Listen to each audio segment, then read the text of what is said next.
All right. Good morning, everyone. Very warm welcome to you online and here in the room. My name is Oliver Schmidt. I'm directing the Center for Global Studies here at the University of Victoria. I'm teaching in the political science and history departments as well. So we have the great pleasure of meeting here to discuss the issue of governing migration refugees in the age of populism or in the resurgent populism.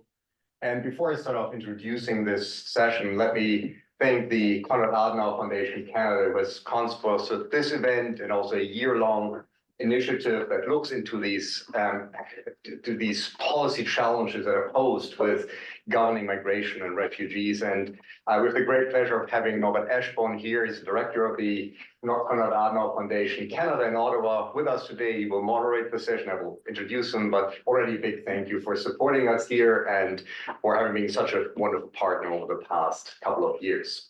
And welcome back to Victoria. So in terms of what we do today, and I look at the screen, but really I should look in here.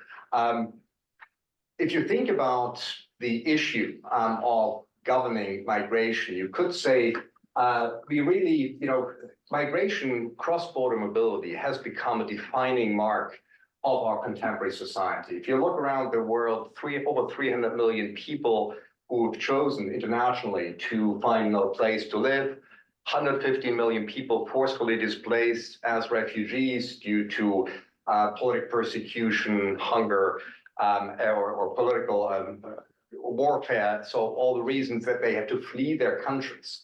So in a way, as Castells called it, we live in the age of migration. At the same time,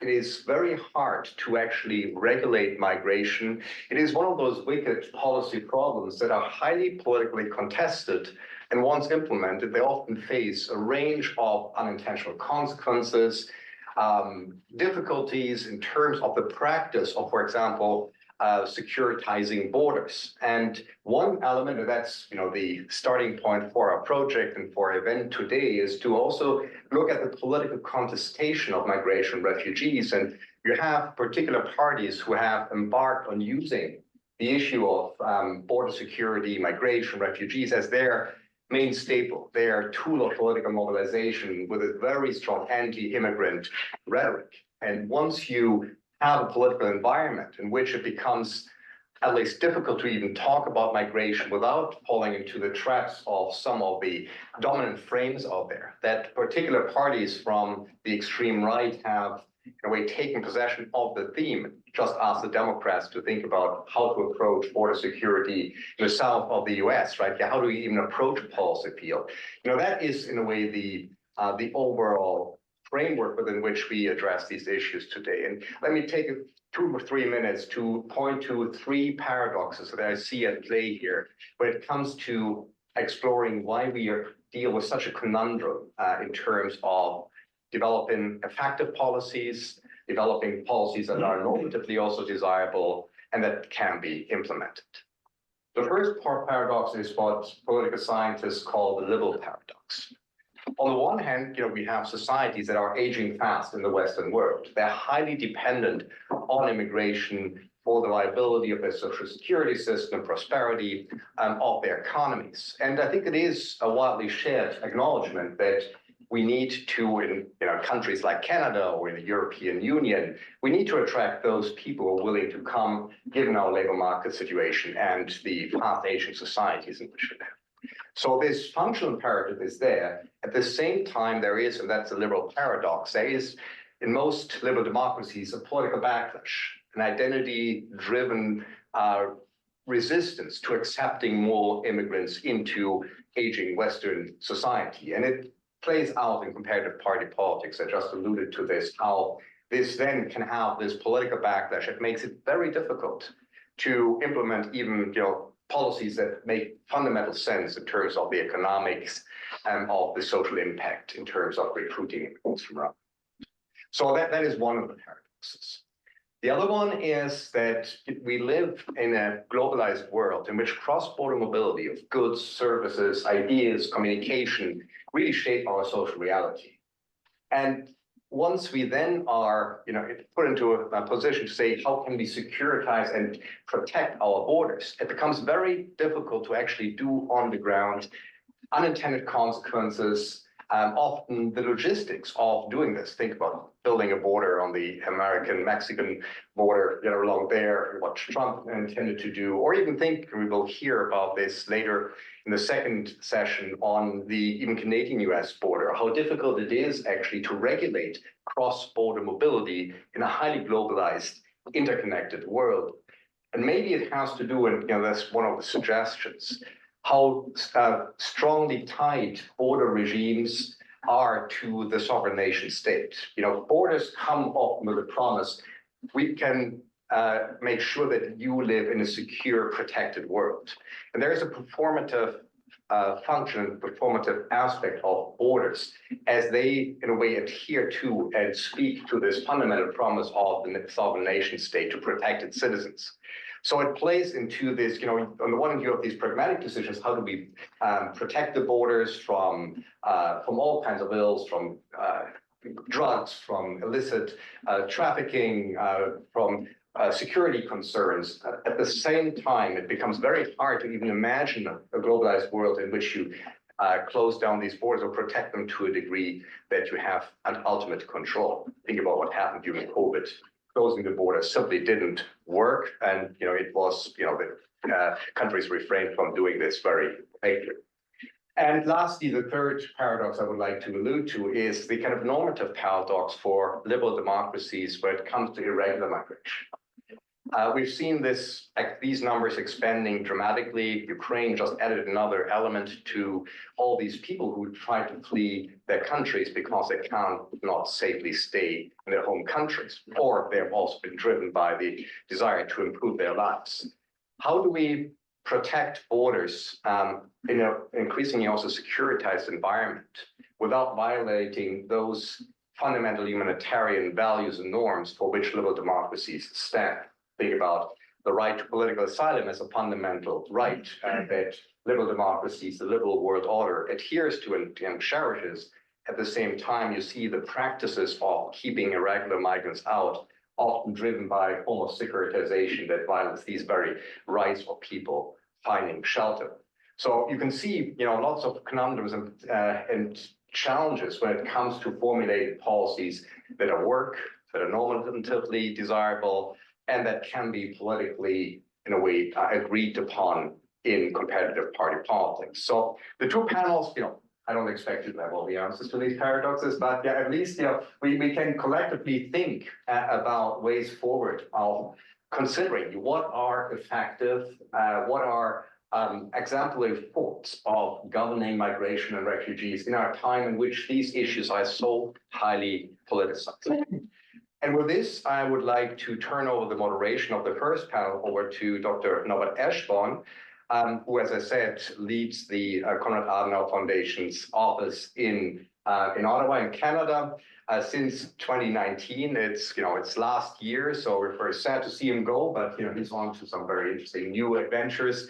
Let me just tell you that before this engagement in Ottawa, Norbert headed the KAS office in Myanmar, Korea, Indonesia, East Timor, and Thailand, so rich experience in the Asian realm. And he also brought some experience as a researcher from the Institute of Political Science at the Johannes Gutenberg University in Mainz to his position. Worked also as a journalist, so all these talents bring together in leading the KAS office in Ottawa. So, Norbert, welcome back. Wonderful you can join us, and I hand it over for you for the first panel. Thank you, Oliver and Beate, and also thank you for the warm welcome and for the great cooperation in the last 5 years, which greatly broadened the Foundation's perspective on the issue of migration, which is the topic why 9 out of 10 German parliamentary and government delegations are visiting Canada. I have briefed many of these delegations in the last 5 years and will do so again in the next 4 weeks, when we expect the German-Canadian Parliamentary Friendship Group in the Bundestag to visit their colleagues in the House of Commons. And we'll have the Parliamentary Committee on Integration from the state of North Rhine-Westphalia, which is the partner state of the province of British Columbia, visiting Canada. And of course, There's a running gag at Immigration, Refugees and Citizenship Canada, it's called. When I came here, they told me the Germans have us on speed dial, meaning Canada is the go-to point, or has been on, always will be, when it comes to how to learn from a country which historically has had a model of immigration and integration, well respected all over the world and admired also, until recently, when we were briefed that the Canadian embassy in Berlin isn't supposed to present the system any longer publicly in Germany. And of course, there must be a reason to it. However, as Oliver already said, there are plenty of reasons to discuss migration and immigration, which will be one of the predominant issues of the 21st century. There's no doubt about that. And thank you for giving me the chance to moderate this session at the end of what I can only describe as a phenomenal period of learning, thanks to you and your work also, which helped us greatly. It is my privilege to moderate this first session, and we have here as contributors, first of all, let me welcome Dr. Scott Watson, an associate professor in the Department of Political Science at the University of Victoria, and currently the chair of the department.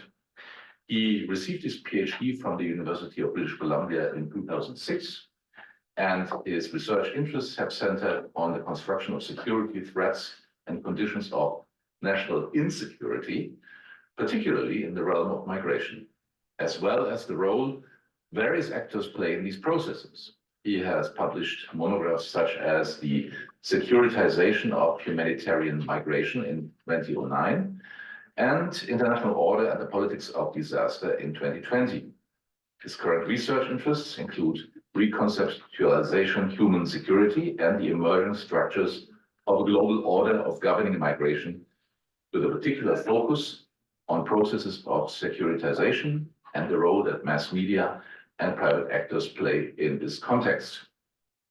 Furthermore, I'd like to welcome Dr. Asad Kiani, an associate professor in law at the University of Victoria. He holds a PhD from UBC as well, and was called to the bar by the Law Society of Ontario in 2006.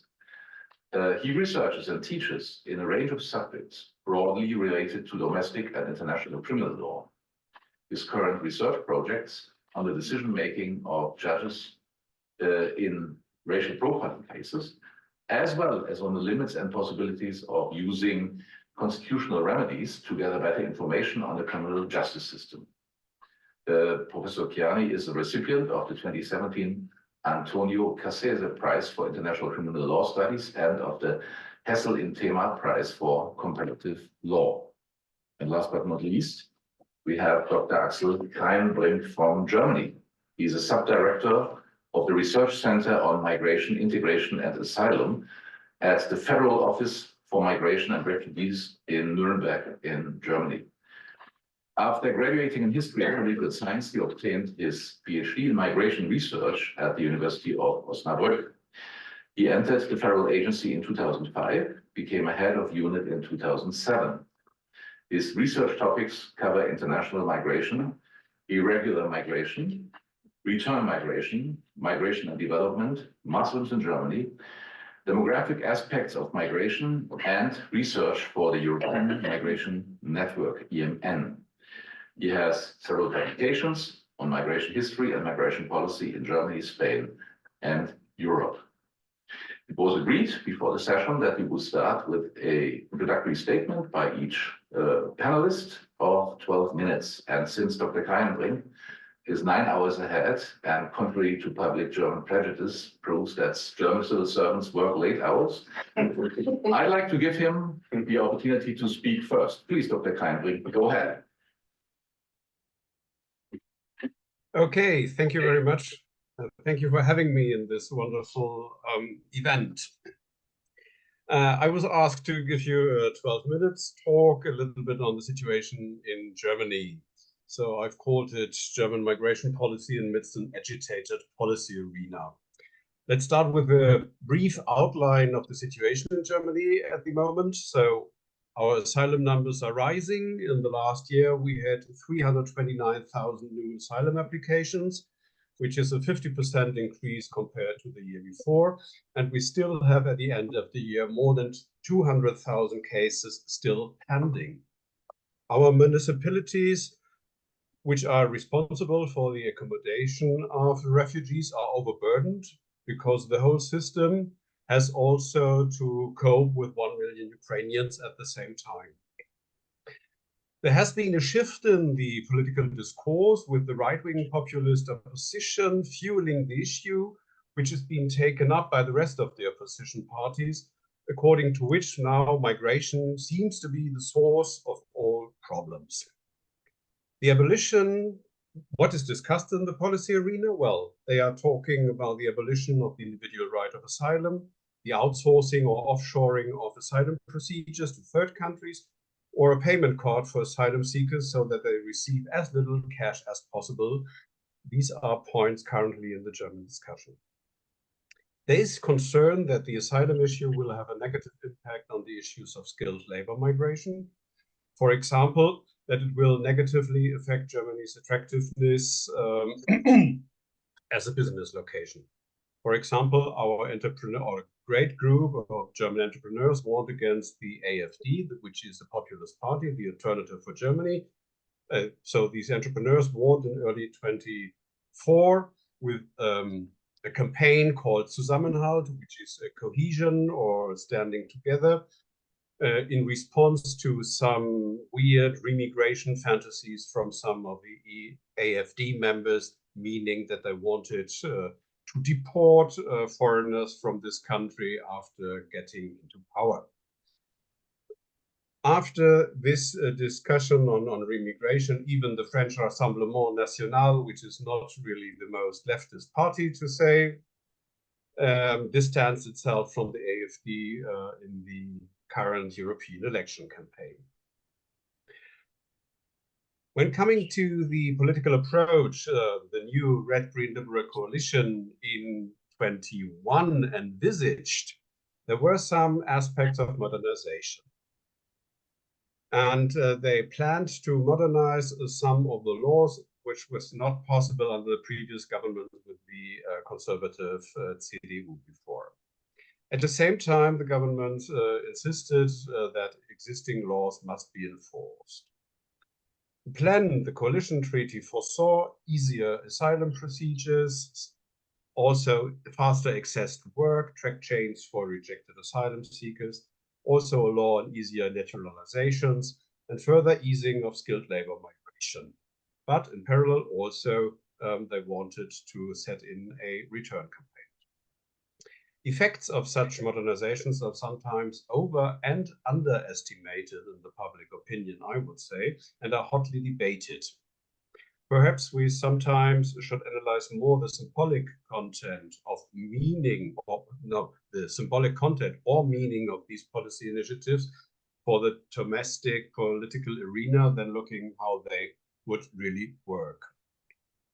Well, as this panel wants to ask into what is innovative and what is effective of the policy initiatives we have, let me dive into some of these initiatives we currently have here in Germany.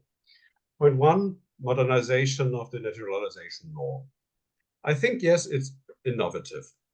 The naturalization now will be possible after 5 years instead of the previous 8.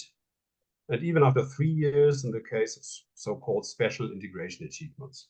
This could be particularly good performance at school or at work or civic involvement. In future, children of foreign parents will be granted German citizenship at birth if one parent has legally been resident in Germany for 5 years. Previously, this was only the case after 8 years. In addition, people who receive a German passport will be able to retain their previous citizenship. This wasn't possible before. Germany is thus aligning itself with other major immigration countries and hopes to become more attractive in terms of skilled labor migration. Okay, innovative, but is it effective? I think it's too early to say, as this Act has only just been signed or announced in the Federal Law Gazette and will only come into force in July. Nevertheless, we can foresee right now that it will be a challenge at the level of the implementing authorities at a local level, where there is a shortage of skilled labor and overwork all over Germany. Point 2, modernization of skilled labor migration. The first law in this respect was passed in 2020, but had little impact due to the coronavirus pandemic. I think the new law is innovative because it's the thresholds for earning for the so-called blue card for highly qualified immigration in Germany is lowered. Anyone with 2 years of professional experience and a qualification in their home country can come to Germany as a skilled worker now. And another new feature is a so-called job search opportunity card, with bound together with a point system. So our politicians have looked into the Canadian experience. And these point systems are based on qualifications, German and English language skills, professional experience, connections to Germany, age, accompanying spouse or partner. Okay, innovative, yes, but will it be effective? Here too, the challenge is the overburdened authorities, are excessively long procedures, and the complexity of recognizing qualifications, which remain. And all these together, according to a recent OECD study, makes Germany less attractive in the eyes of many skilled workers. And this not only with respect to the challenges of learning the German language. Okay, point 3, the admission of Ukrainians under the Temporary Protection Directive. I think this worked surprisingly well. We received more than 1 million people only in Germany. There was a great deal of civil society commitment, and it was a very good idea to keep those in need of protection out of the asylum procedure. That was a success. And also a success was the rapid access to integration courses and social benefits, which facilitate integration into German society. However, against the backdrop of the ongoing war in Ukraine and a comparison with the situation in other European countries, there's a debate about the success of labor market integration of this population. The discourse, or the critical discourse of migration is having its impact in the discussion on Ukrainians. And they are discussing in the public arena the social benefits they are discussing if newly arriving Ukrainians shall get the same social benefits the Ukrainians already here are having. And a new so-called job turbo has been introduced, which is intended to lead to faster labor market participation with accompanied language learning. Until now, the philosophy of Germany was first language learning and then trying to enter the labor market. But the pressure of the discussion now wants to bring them faster into the labor market. Next point, asylum. I think this is the key point in the current policy discussions here. The topic is consistently framed by the opposition as illegal migration. And in some cases, it feels like we are reliving the discourses of the 1990s. Over the last 2 years, various detailed topics have been discussed one after the other, each of which is presented in the debate as the central element for preventing further illegal migration, or reducing the number of asylum seekers. There is little honesty in the discourse that migration can only ever be managed in the medium and long term. The realization that details of national regulations, for example, in social law or asylum procedure law, have little impact on migration decisions is barely acknowledged in the discussion. So in 22, we had a law to speed up asylum court proceedings and asylum procedures. There is administrative details in the procedures are adjusted, giving incremental gains in the duration of procedures. So this works. Then we are the we, quotation marks, are declaring more countries as safe countries of origin, which also enables faster procedures. The aim is to achieve greater. Pardon? Yeah. No, it's good. Okay. There's some noise in it. Okay. The aim is to achieve a greater efficiency also in deputations. However, this does not solve the main problem that success depends to a large extent on the cooperation of the countries of origin. Instead, now a holistic approach has been chosen, namely to conclude migration agreements that enable both returns and legal migration at the same time. A special representative of the federal government for migration agreements has been appointed to this purpose, but it takes time to negotiate them. In addition, they are also overloaded with expectations in the internal discussion arena. However, initial agreements have been concluded with Georgia and Morocco, and in the pipeline there are agreements with Moldova, Uzbekistan, Kyrgyzstan, Kenya, and most probably next with Colombia. Then we have the topic of border controls on the border with Poland and the Czech Republic. They were heavily discussed in the internal arena for several months. In the end, they were implemented and have a prima vista success, as the number of asylum applicants since then have fallen, but it remains to be seen whether the controls are the cause and whether the decline is sustainable. Well, I'm trying to come to an end. I think the time has passed. So overall, the issue of migration is perceived by the population as a central problem. Unless there is a turnaround in immigration figures, it remains to be seen what impact this will have. Effects are to be expected in the upcoming elections, for example, the European elections in June 24, combined with local elections in 8 federal states, and the state elections in September, where we will have elections in 3 federal lands.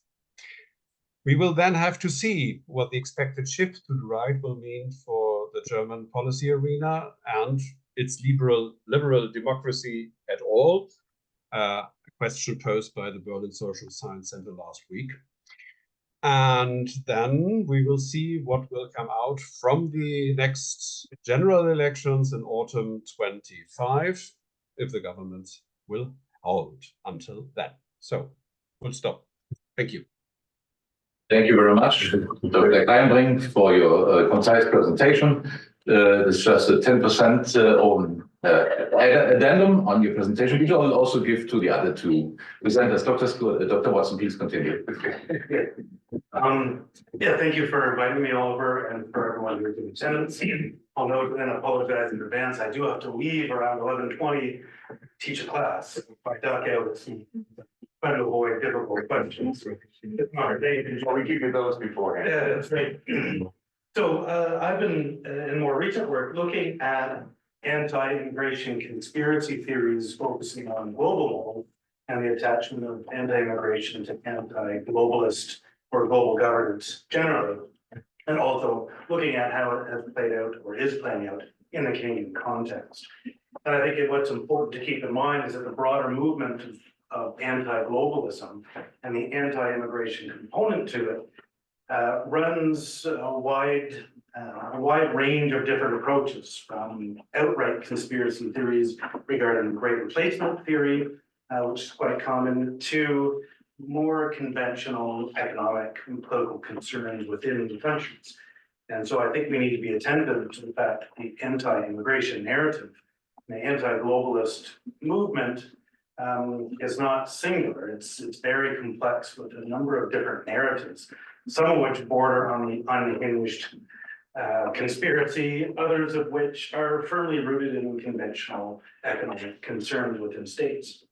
Now, in the Canadian context, which I think in many ways is quite distinct from the German context, immigration has historically been relatively depoliticized, meaning it has not been overly subject to public debate. For many, this was seen as a positive feature of the Canadian political system, that there was an elite consensus regarding immigration, that a certain level of immigration was positive for the country, and so it never has featured all that prominently in major political debates. It's still not entirely clear to me the extent to which it has become very politicized. We clearly are witnessing a shift to the right in Canada. If the polls are to be believed, if there were an election today, the Conservative Party looks like it would completely dominate. In the election, the Liberals would suffer a significant defeat. But in many respects, this would be in keeping with conventional shifts in Canadian politics between long-standing Liberal governance, shifting to Conservatives for a bit of time, and then back. Historically, that has not necessarily been attached to any significant changes in immigration policy, which has been relatively consistent across different parties in Canada, regardless of Liberal Conservative stripes. However, I do think there are reasons to be concerned that the present-day Conservative Party is distinct in many ways from previous Conservative parties, and that elite consensus on immigration may be fraying, although my own, again, coming to my own view of the Conservatives at this point, is it's difficult to tell. As far as I could tell right now, the platform for Poilievre is simply to argue against Trudeau. There's not necessarily a coherent set of policy there for us to get into yet to really get a handle on the right's view of immigration in Canada. We do know that there's also the People's Party, which is very clearly anti-immigrant in its orientation, but the Conservatives, which seem to have captured most of the right-wing movement in the country, doesn't seem to have adopted the stronger anti-immigrant rhetoric that we see coming from the People's Party. Whether, coming back to this question, I think that Oliver raised earlier around the securitization of immigration that we see in many societies. Drawing on securitization theory, Weber and others have typically identified issues falling along a spectrum from securitized, meaning an issue is represented as a threat to the country. We see how immigration has been represented as a threat, to politicized, meaning it's in the public realm of discourse and debate over policy, to the depoliticized, where it's not part of the public debate. And within that theoretical tradition of securitization studies, depoliticization is or may be just as problematic as securitization, that the refusal to engage in public debate over key policy issues can lead to all kinds of problems. And I would argue that's currently what we're seeing. The long depoliticization of immigration in Canada may be coming to an end, but I think there can be value in that, and that it forces a public discussion over the role of immigration in Canada and the direction of Canadian immigration policy. I think we've seen a significant shift in Canadian immigration policy over the last few decades. Oliver's work has nicely identified this, the shift towards temporary foreign workers rather than permanent avenues for permanent citizenship, the increasing privatization of immigration to allow corporations to have a greater say over immigration needs in Canada than some larger concern with nation building or with democratic citizenship. So I think there have been a number of concerning moves in Canadian immigration policy that it is certainly fair to open up to public discourse and ask the types of immigration that benefits Canada and how we distribute the benefits and costs of immigration. Why I see immigration becoming politicized in Canada, that's tapped into by not just right-wing populists, but also left-wing populists of a different stripe. I think we can't separate it from a number of important factors. Of course, economic factors. In the Canadian context, the housing crisis is increasingly being attached to the immigration question, whether fairly or unfairly. But I don't think we can come up with innovative solutions to questions around immigration if we don't come up with innovative solutions to the housing crisis in Canada. The foreign speculators tax on real estate was one such innovative and likely non-impactful set of policies that in many ways, in my view, attempted to scapegoat the problem of housing and real estate speculation onto immigrants and foreign buyers without seriously addressing some of the economic factors that are leading to housing crisis in Canada. More recently, the blame for the housing crisis has been accorded to foreign and international students. And we've seen then more recently the federal government attempt to cap the number of foreign students, presumably because they believe it has some impact on housing costs. I think the existing literature suggests that to the extent there is a connection that's relatively weak, and that the overall impact of limiting foreign students into Canada is likely to have very little impact on housing costs and rental costs in Canada. So we need much more innovative solutions around the actual problems that are motivating concerns in Canada, rather than scapegoating onto immigrants and foreign students and others. Of course, in the social safety net, again, healthcare system in Canada, most of us recognize that our healthcare system is in trouble across the country. And again, my concern is the way in which this can then be scapegoated onto immigrants. And so to ensure that if we're talking about innovative policy solutions, we're focusing on the issues that are actually motivating Canadians and challenging problematic connections between social problems, or social policy problems, such as declining healthcare in Canada, and our immigration system. Notwithstanding that, yes, there may be a connection. If the government is ramping up immigration without investing in social welfare systems or divesting from social welfare systems, then it's contributing to populists linking these problems together. And so again, I think we need to pay attention to these very real concerns that people have. I alluded to already, change in composition and purpose of immigration in Canada, the focus on temporary foreign workers, privatization. I think a public dialogue and discourse over these types of policies is long overdue. And so a framing of elite consensus in some ways may be welcome if it forces us to have a conversation to say, well, why are there not pathways to citizenship? Are we ensuring the protection and the rights of workers in Canada? Do we really want a marginalized and vulnerable migrant worker population that's excluded from pathways to citizenship, which has typically been the model of nation building in Canada? Of course, there's the changing popular discourse, which I alluded to before, the anti-globalist, anti-immigrant narrative that's arising. We see it in Canada, although most notably, I would say in our context, we see it south of the border, with the Trump campaign, the promise of deportation that we hear about in previous presentation in Germany as well. We haven't seen that same discourse yet emerge in Canada, although I do think we need to be aware that there is a change in popular discourse. It's not quite as vitriolic as we've seen in other contexts, but to constantly be aware that there is a significant strand of anti-globalist, anti-immigrant movement in the Canadian context. I think there's changing global geopolitical concerns as well. We're in a period of global instability in international order.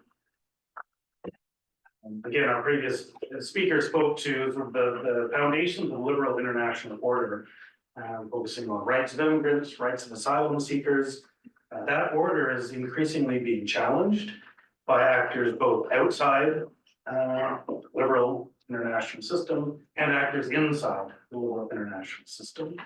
And I think this is where there's much work to be done domestically in terms of reinforcing our commitment to that order, which may involve Canada taking a stronger position on on some key issues, including its contribution, this may be controversial, including its contribution to NATO and other security concerns globally, that I don't think Canada can continue to play,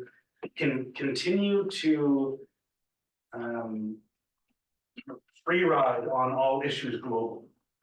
At some point, it needs to take stance on its position in liberal international order and its contribution to that order. So how do we respond to these growing challenges? Well, we've seen some policy innovations in Canada, the changes, of course, to the Safe Third Country Agreement with the United States in response to really what was the Roxham Road crisis. I understand lots of criticism over expanding the Safe Third Country Agreement. I also think the Canadian government was completely unprepared to deal with the Roxham Road situation. And so part of that was simply due to lack of infrastructure to deal with that many asylum seekers at the time. And so likely needs to invest a greater deal in its domestic capacity to deal with influx of asylum seekers. That being said, I know Canada has a strong reputation globally. I've long maintained Canada has that reputation simply by virtue of its geographic advantages and its strategic use of visa requirements and Safe Third Country agreements. So Canada has a reputation of generosity and being a model. It's not necessarily due to some great Canadian character. It's due to great Canadian geography and strategic use of certain policy initiatives. So I do think we need to be aware of how Canada uses visa policies. Again, keeping in mind it has visa requirements, technically visa requirements globally, but it has waiver requirements for certain countries. Whenever the number of asylum seekers from these countries reaches a certain threshold, it reimposes visa requirements as a way of preventing asylum seekers from reaching Canada. This is a policy that is largely uncontroversial amongst the governing elite, and I do think Canadians need to be aware of how that policy is used and publicly discussed.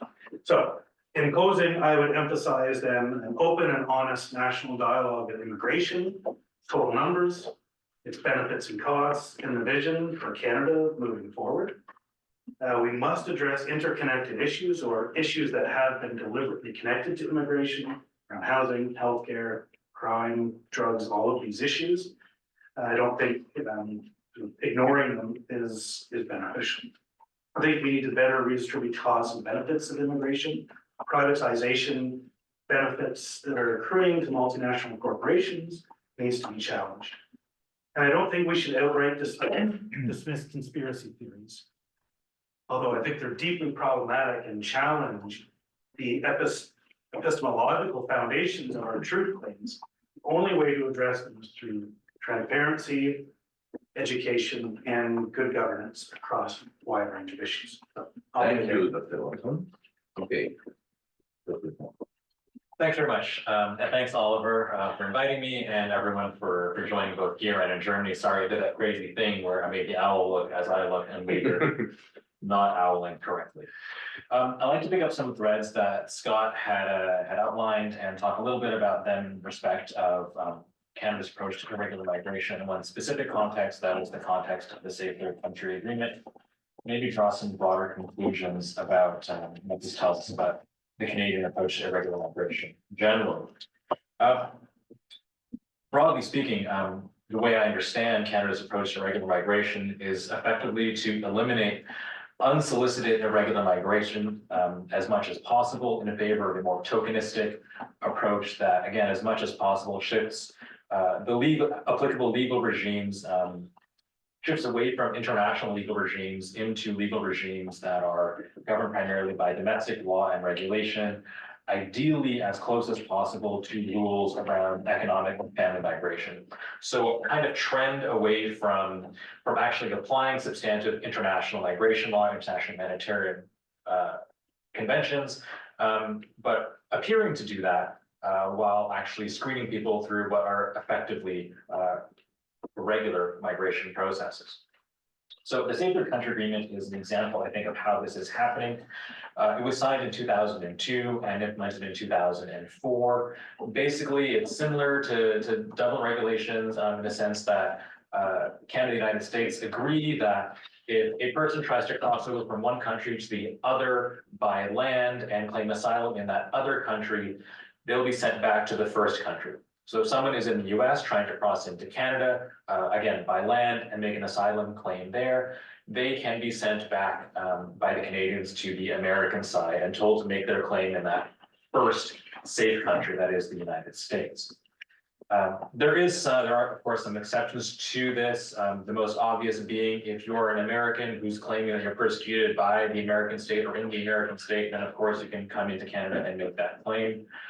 But if you're from a third country and you're an unaccompanied minor, or you have family members with certain status in Canada, or you have a visa or something like that, then you should be allowed into the country anyway.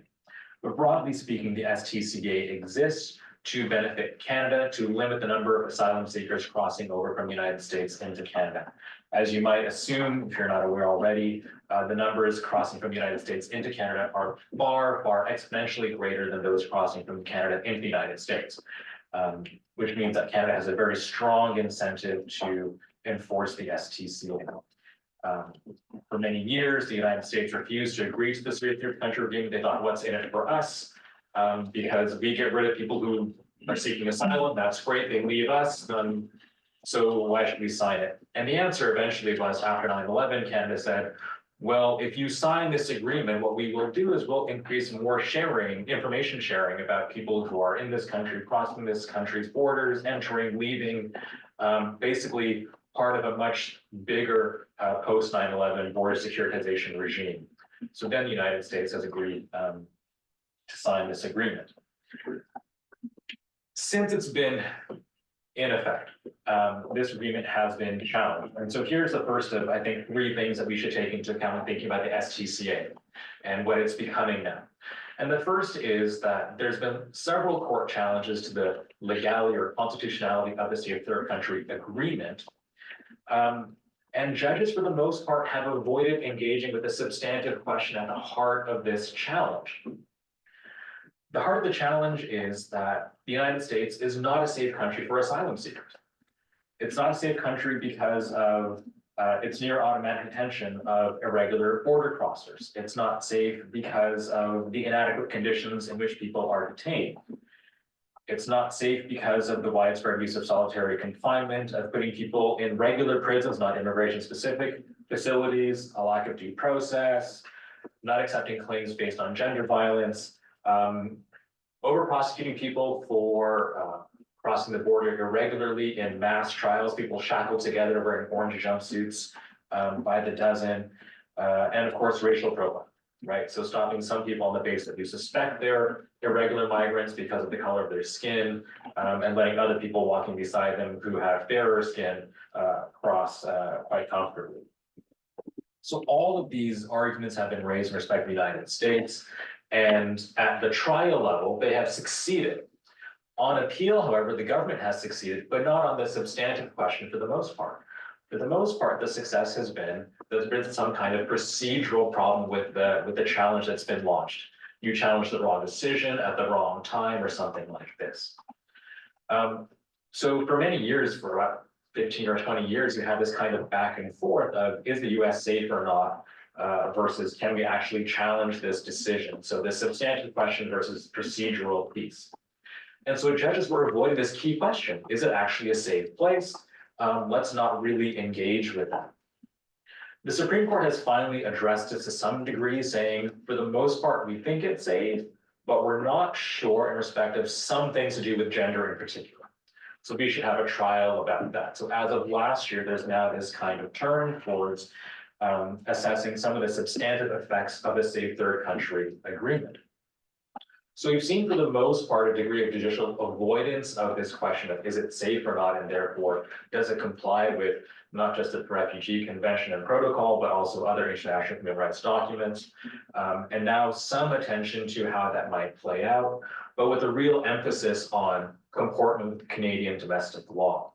So that judicial avoidance, a lack of willingness to engage in the debate, as Scott was saying, it's a degree of I guess you couldn't say depoliticization, but this degree of turning away from the actual substantive debate itself. There's some degree of turning back to it now in the court system.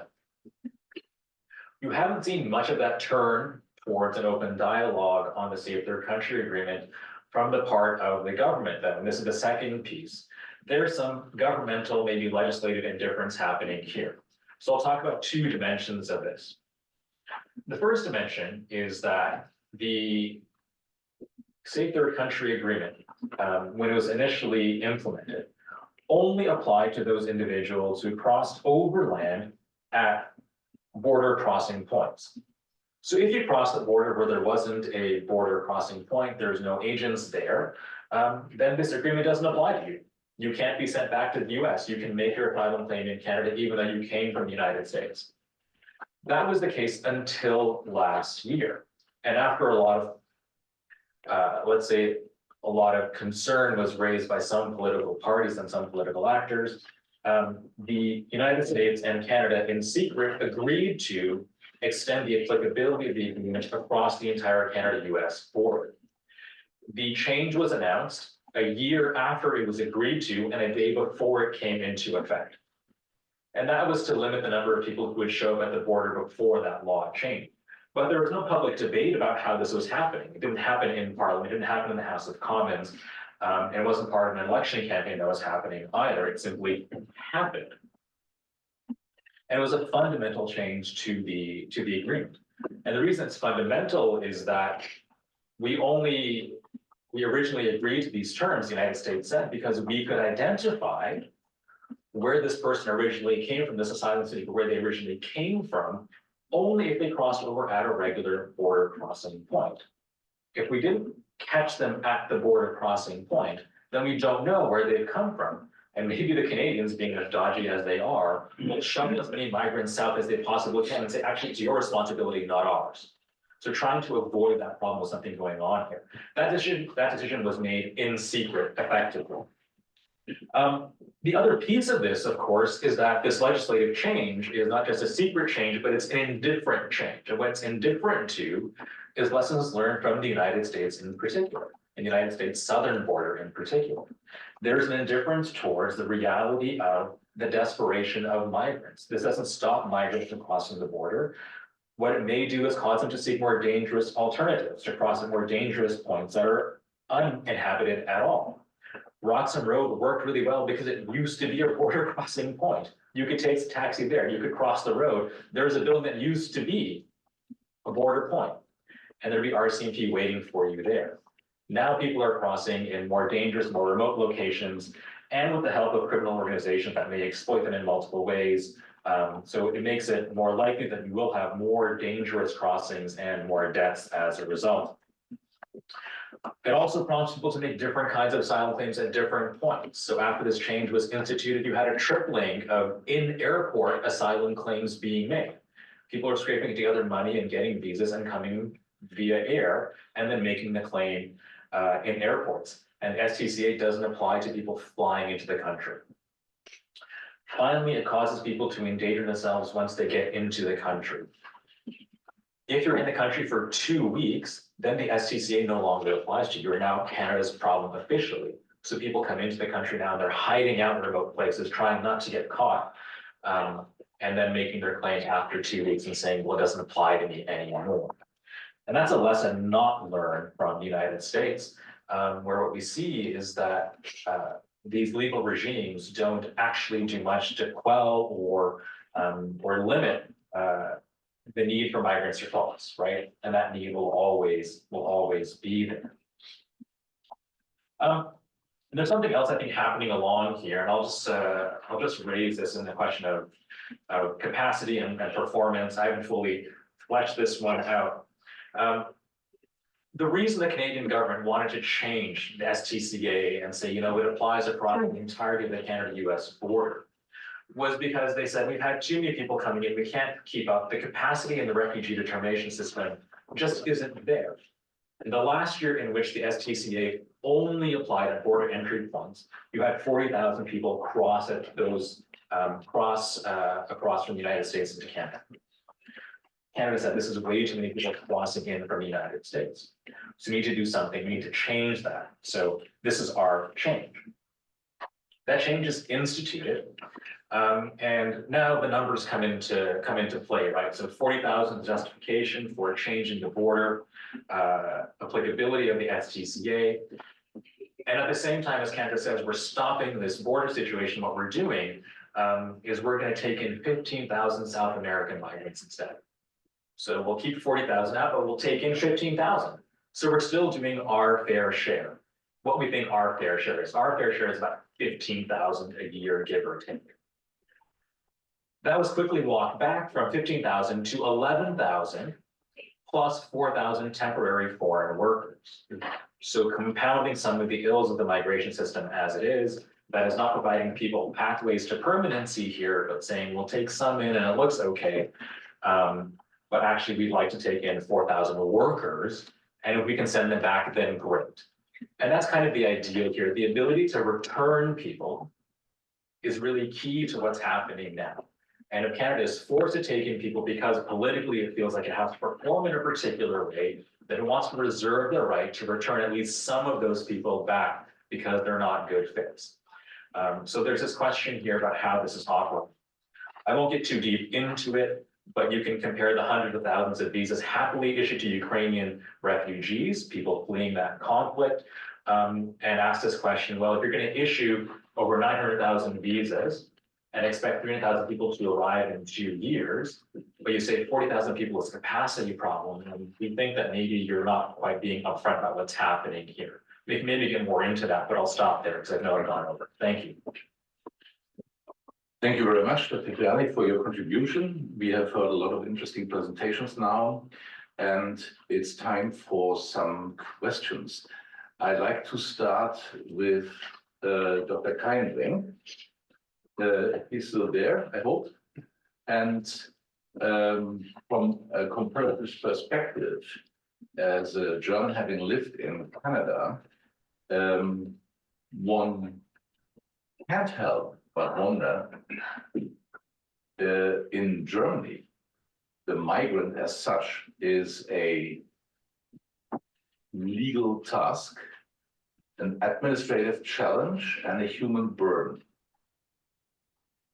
That's my impression after having lived here for 5 years. While in Canada, the government has been following, or several governments have been following, what seems from a German perspective, a consistent strategy in not only bringing in migrants in an orderly manner, in a structured manner, but also having delivered reasoning why this makes sense. In your perspective at this federal agency, don't you think the Germans have made the third step before the first 2 steps? Where are our efforts to create a positive general attitude towards immigration? And can't we actually go back to this point, or is everything lost? Well, I think there have been several attempts to change. Well, can a government change the general attitude? Question mark. I don't think so. It cannot be only the government. It has to be the whole political actors.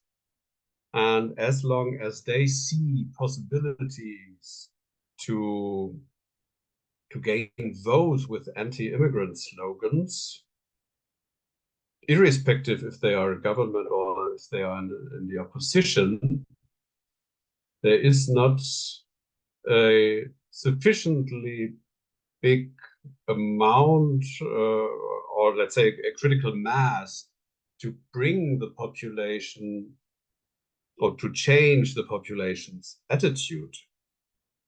Nevertheless, I think such a migrant critical attitude some politicians still show in the arena becomes more and more complicated as our population is changing. We, in our statistics, we try to follow how the composition of the population is, and nowadays we have 1/4 of the population with the so-called migration background. So that is that they themselves have migrated into the country, or at least one part of their parents. So I think to a certain extent, the part of the discourse has changed. And as I said in my first sentence, I remember in 2006 we had a so-called integration summit, and one of the conclusions was that we have to change the discourse and we have to change the narratives.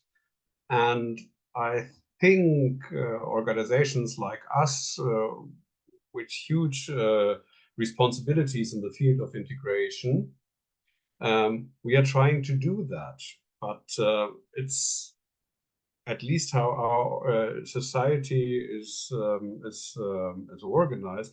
It's a long way to go, and it takes work to convince bigger parts of the populations that migration is a positive part of population and development of the society. And as I said in my introductory remarks, that I sometimes feel like I'm back in the 1990s. It's a little bit shocking to see how easy it has been in the last 2 years to revive these anti-immigrant sentiments again, although we have worked so much in the last years on bringing a more positive image of migration to the society. I grew up in the Rhine-Main region, where you have a huge agglomeration of industrial complexes, for example, the car industry, where when I was a high school student, foreign workers were a reality. And they lived among us. They joined our soccer clubs. Their kids went to school with us. So it was not that Germany was invaded by an army of aliens in the last 20 years.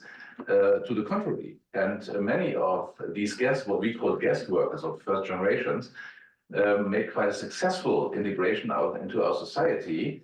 And they owned houses, they built up existences, they were proud of this, actually. What went wrong on the way? And when I looked up, researched a little bit about your agency, I was in awe of the huge building structure that BAMF is in Nuremberg. It's not as big as the Pentagon, but it looks like that from the area, from the aerial pictures which are available.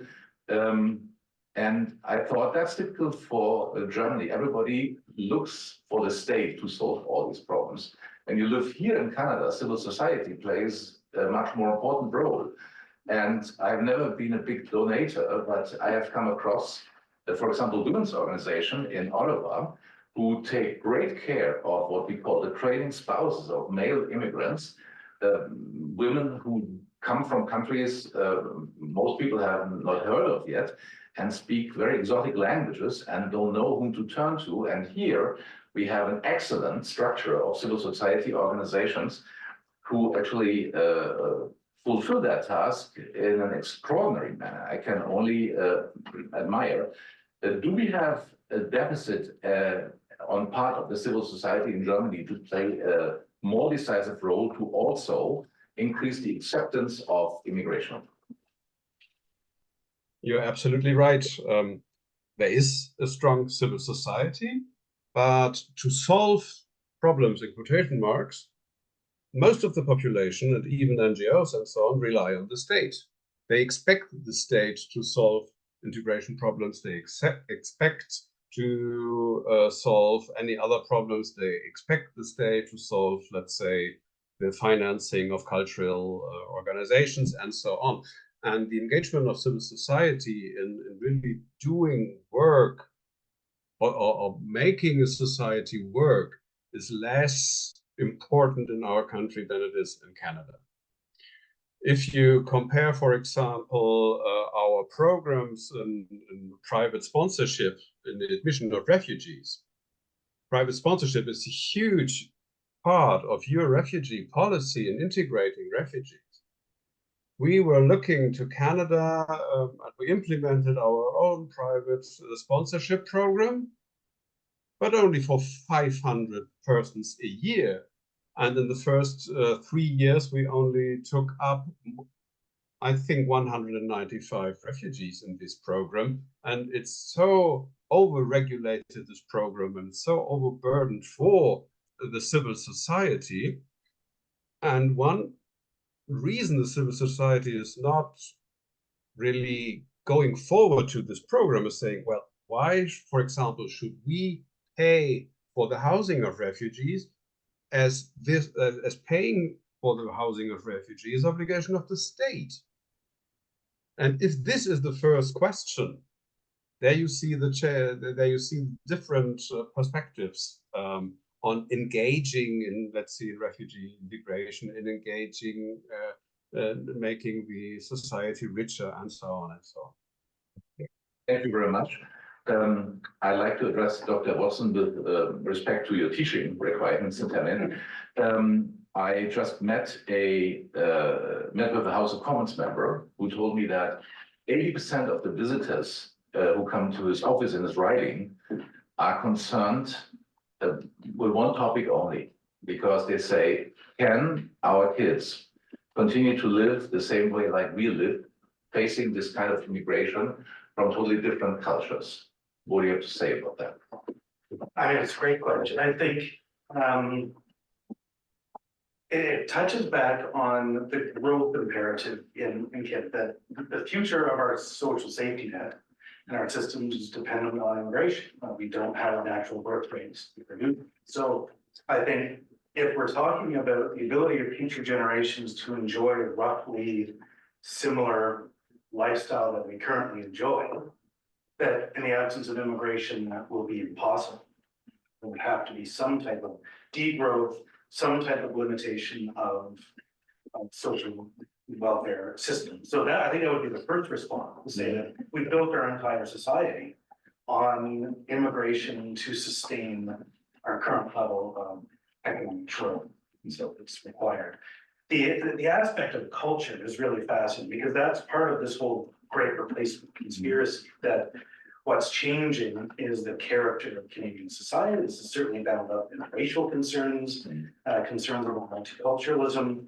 And I think this is where conversations need to take place in terms of what are the core Canadian values, how to emphasize how most immigrants who are coming to Canada want to be part of the Canadian society, part of that liberal order, small L liberal order within Canada. And so immigration is not, in fact, a threat to that cultural component. But I do see that, same as in the United States, there is certainly the racial, cultural, anti-immigration side here, where it seems to be sort of white nationalists who are worried about the future of the culture in Canada becoming the primary opponents of immigration. And I think the only way to counter that is to demonstrate the success of immigration in Canada, the necessity of immigration. If we want to keep our healthcare system, our pensions, all of it requires immigration,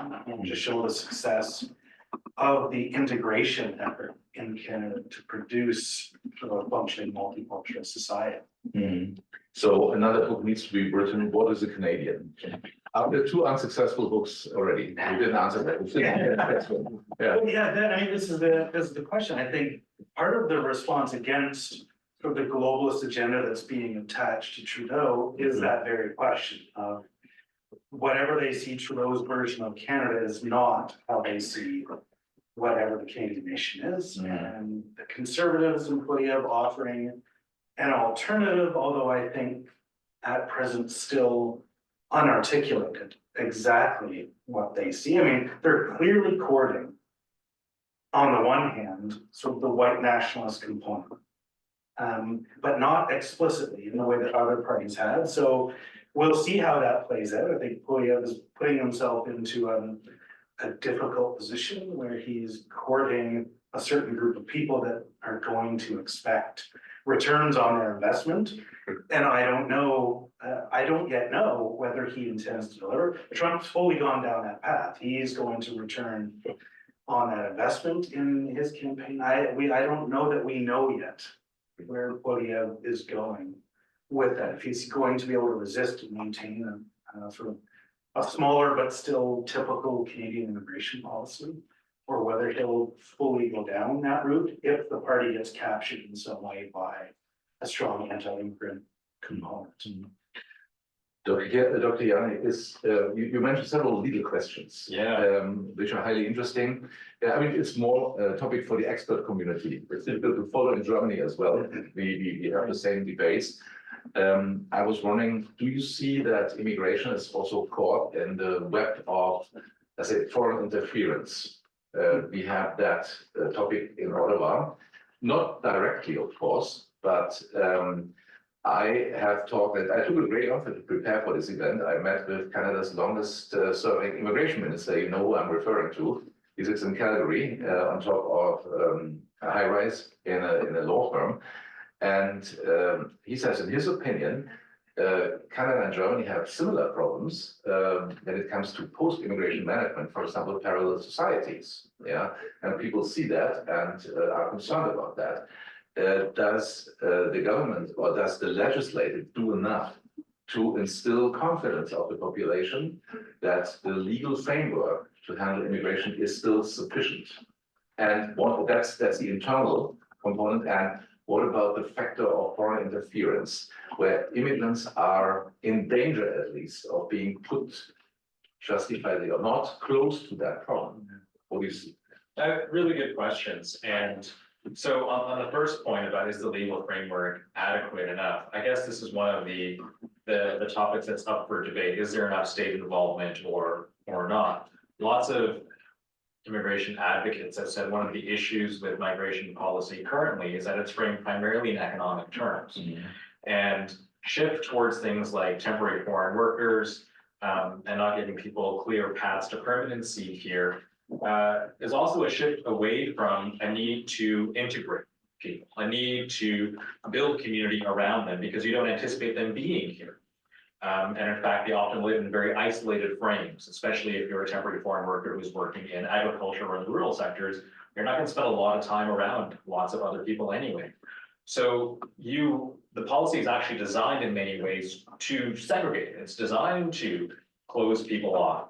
And to the extent that other members of the constituency are concerned about that, then one place to look is not to the migrant communities themselves, but to people who are bringing them in. Like, on what terms are you bringing them in?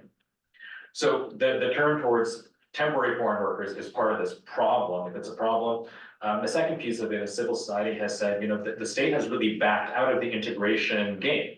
It's not really supporting us the way it should be supporting us in order to encourage people to get involved with the rest of society. And it's also, this privatization piece is also part of that problem, because you're saying you're coming here, you're a worker, you're going to support us by paying taxes, and we'll just keep running this scheme as long as we can. What it says is, as long as you're paying taxes, you're doing enough for us as far as the state is concerned, right? Because the social safety net is not collapsing. We're building more houses. The economy is growing. So from our perspective, it's fine. From the perspective of the migrant, maybe it's not so fine, because you don't have enough guidance. You don't have enough support from the state. And so the communities you're turning to are the people who have tread that path before. And they're the ones who are there to support you. They're the ones who are there to help you find work when you can't find work. They're the ones to help you get into schools, get your kids into schools, get language classes, all that stuff that's happening outside of the state's realm. This really matters, I think, in particular for economic and family class migrants who don't have job offers when they arrive here. And who come here on the basis of having like all these skills and qualifications because of the professions overseas, and they come here and they find that opportunities are very limited for them.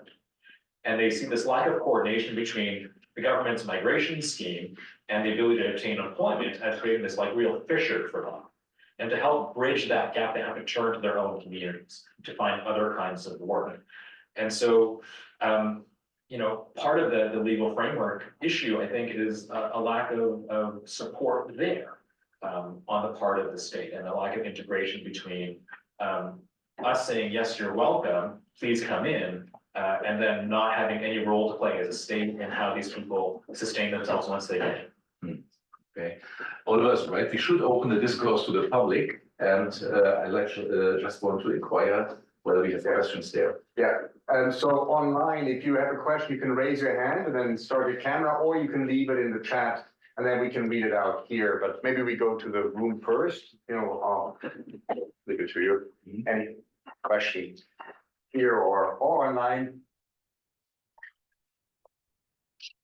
Don't be shy.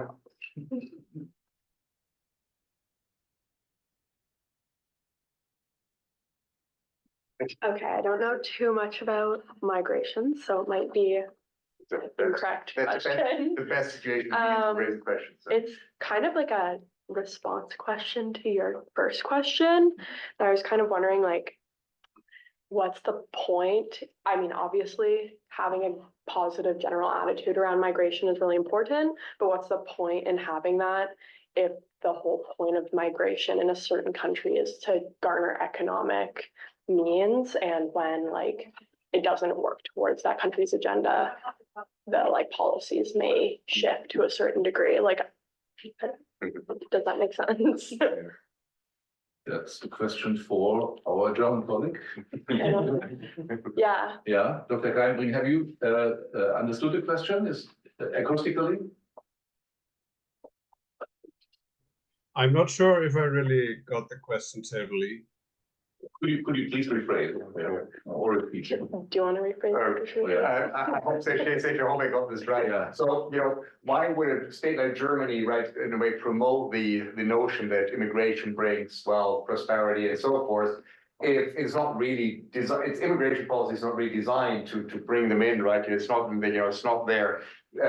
So, you know, to change the discourse without having the policies in place, I think Germany has embarked on a more expansive immigration policy over the past years. So I think there is some movement there to attract people, but I think it's all about, you know, the discourse. And, you know, here in Canada, I think there is an agreement that multiculturalism is good, diversity is part of the Canadian identity, and immigrants bring prosperity and so on, right? So that is a kind of a social consensus.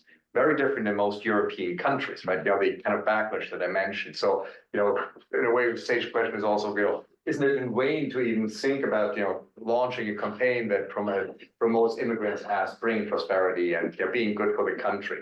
But even here, as to remember, having worked with the local agencies, the civil society associations that take care of integrating immigrants into the local networks. You know, they said, we need more data. We need to show how good they are for our economy, right? We know all, you know, diversity is great, but really, you know, this hard sense of it is the net benefit, because one of the arguments often, no, with the drain on resources, the state pays too much and so forth, right?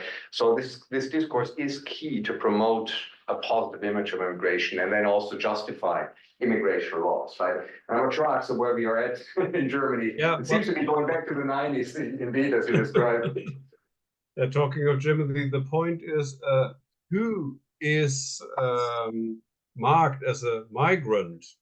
What is the definition of a migrant? So the discourse, and let's talk about the discourse, distinguishes between, let's say, in quotation marks, the good migrant, the economic migrant, which comes with qualifications and which is expected to enrich the economy, the culture, and so on. But the majority of people coming in during the last years, at least the perceived majority of people coming in our country from third countries, were asylum seekers. You remember that the years 2015-16 were 1 million, mostly unqualified asylum seekers came into the country, and we still have high numbers. And this migration is labeled as a non-qualified, non-wished migration, which are to a certain extent a burden. There's one strand of the discussion saying, let's look into the potentials these migrants have. And I'm sure that a lot of these migrants have their qualifications and could be valuable to the asylum system, at least in the according to legislation we had until now. This group is not allowed to enter the labor market if they are not accepted as refugees according to the Geneva Convention and the European regulations. So we have a quite big group of people that are not allowed to enter the legal system. And then we have the problem that nevertheless we see when we look at the statistics and all the studies, we're doing a lot of studies with colleagues of the labor market outcome, you always see that this group of refugees still has a worse outcome on the labor market compared to the native population. But if you compare cohorts, let's say of the last 10 years compared to 20 or 30 years ago, the labor market outcomes are better.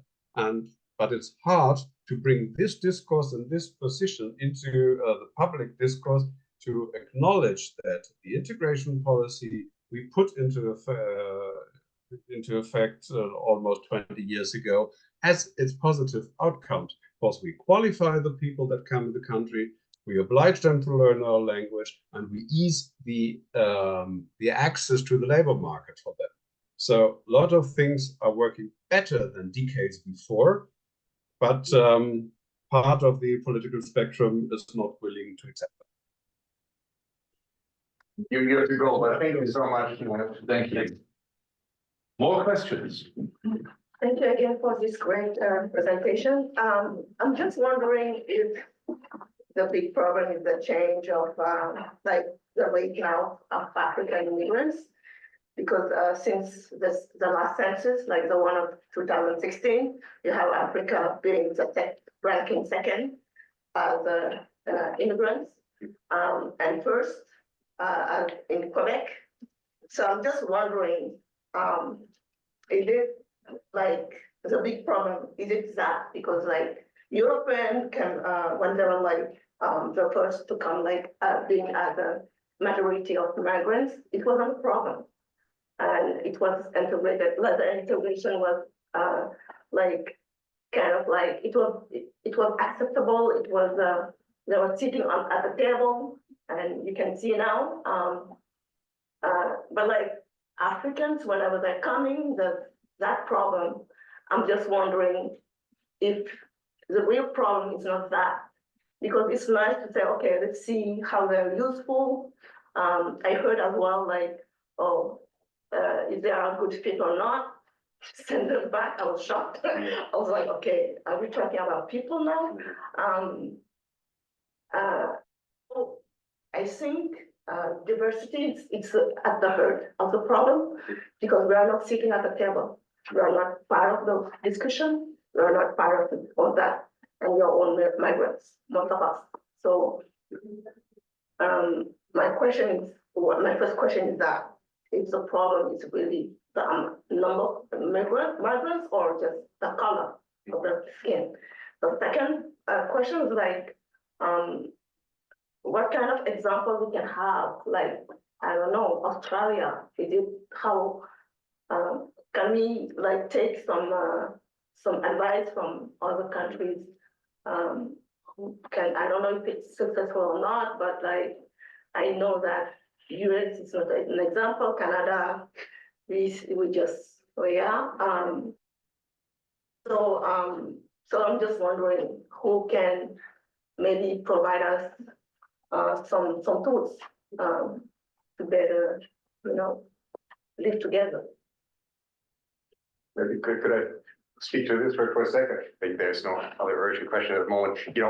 I did, as I think Scott mentioned, did some work on temporary foreign workers, and it is quite, this might, we understand why it's important to convey the message that immigrants are good for the economy, that they contribute. But there is a flip side to it, right? If you make economic usefulness, right, of immigrants, your sole criteria to say who should come or should, but it has an exclusionary effect, right? Because then you could say, oh, these people, they are not worth coming because they don't contribute enough, they're not a good fit. So you can see how this very argument that, economic benefit that justifies immigrants in a positive way can also be quickly turned around and then say, oh, dispose of them, quote unquote, temporary foreign workers gives you this ability to send people back without giving them a pathway to permanent status, right? So this is fit in. And then I think your argument comes in very, very well, right, to say this is clearly also racially coded, right? Here, who was seen as someone who was fitting, right, who was contributing. All these things are very loosely defined, right? And they can easily be weaponized as well to say, oh, we don't want these groups and so forth, right? And the other thing is, I'm just underlining, I think that what you brought to the table here is very important, is political voice. I think, Axel, we are changing a bit in Germany in this respect, because if we only talk about immigrants, right, and we don't give them a voice to be at the table and in a way engage in an equitable form of exchange, right? Not much will change, right? I think, this is part of the civil society role of civil society organization, but what kind of voice do you give immigrants to who came here, right? Not only as subject of state matters, but in a way contributing to the very notion of contributing to society. Actually, you unmuted yourself here. Yeah. Yes, because giving voice and being at the table, I think in Germany it's to a great extent framed as a discussion of racism, of daily racism and different forms of racism. And research on this question is rising during the last years, and the awareness of the problems is rising. And not only in the academia, but also in a part of the political spectrum. We have an anti-discrimination legislation that is more and more important. And I see in a big part of society and civil society the awareness that it is not a talking of someone, but talking with someone. This is a very important point that's changing more and more. Thank you, Chef. I think there is a lot of racial coding to immigration in Canada, to migration policy here, and it matters in a number of different ways. I'll highlight a couple, one older, maybe one newer. So this doctrine or this dogma that's often trotted out in Canada, we are all immigrants. I think I see a comment up here like a lot of us are descended from immigrants, and that's true. But it's also a way of, when we say we are all immigrants, we erase the fact of colonization and of European colonization, right? So we're not all immigrants, right? Indigenous peoples in Canada are not immigrants. But when we say we are all immigrants, what we're saying is that we're all equal, but we forget about the people that we have deliberately taken this land from. In terms of present day times, right? So I mentioned earlier that third country agreement Canada said, we'll take in 15,000 South Americans, no problem. Well, 11,000 and 4,000 temporary foreign workers, but still 15,000, whatever, it's fine. But just South Americans and people who come from the United States are not just South American. They are African, they are Asian, they're coming from different parts of the world via the United States. The Canada said, we're only going to take the South Americans in response. So there's some racial coding there. Finally, the Ukraine versus Gaza visa situation, I think is just so plain and obvious. We don't talk about it enough. Canada's issued 930,000+ visas for people to come here for temporary relief from the war in Ukraine. Issue that many, they expect 300,000 to come. Put aside the capacity piece. The volume of 300,000 people you expect to come, and you have said to people fleeing Gaza, we will process 1,000 applications maximum. Once we've received 1,000 applications trying to leave Gaza, that's it, the program ends. Whether 1,000 people get here or not, we issue 1,000 visas, we're not going to deal with it. So it's as many Ukrainians as you want, and a maximum of 1,000 applications if you're fleeing Gaza, right? So you can track this in many different ways in Canadian migration policy. Okay, and the final question from our table here. Thank you very much, the panelists, for the fascinating discussion. I wanted to ask, maybe from a legal perspective, all these agreements that we see between certain European countries nowadays, like UK and Rwanda, Italy, Libya, and Tunisia, about just sending migrants to these countries. Is this even legal? I mean, how is it possible that something like that can be conceivable under international law, like considering the group of people like objects and just through an agreement established between two countries? Okay, I'm going to send you this amount of migrants. How is this different than the project of the AFT in this respect? So great question. I think part of the issue is that it's playing on those kinds of concerns. It's responding to that political constituency in a way, while also saying to the more liberal constituency, look, we're living up to our liberal commitments because we're only going to send these people to places where they follow the international laws around migrants and refugees, right? And so the tough task then becomes for the government, whether it's the British or Australian or German government, is to say, look, Rwanda is the same, has effectively the same kind of protection as the UK does, right? Now you have to engage in this game of a little bit of legal fiction, a little bit of like diluting legal protection and saying they have some degree of protection. It is a signatory to this convention. It doesn't condone torture of migrants, and therefore it's a safe enough place, right? So it's this kind of engagement with international norms that you use to justify this work to the liberal population. I think the more conservative population isn't really concerned about that as much. The reason it's possible is because refugee law doesn't forbid it, right? So a refugee law, the strongest thing it'll say in terms of refugees is that every country has an obligation to consider the claims of asylum seekers and an obligation to not return them to places where they will face that kind of persecution, but no obligation to actually grant asylum, right? And there's nothing in the Refugee Convention that says you're not allowed to make these kinds of bilateral agreements and say, okay, well, you know, we'll take you in, we'll send you to another safe place that's not here, far away, you know, as far away as we can make it ideally. There's nothing that stops that from happening. So countries have interpreted that lack of legal regulation as legal permission to do these kinds of things. The tricky part for them becomes their domestic laws now start to operate.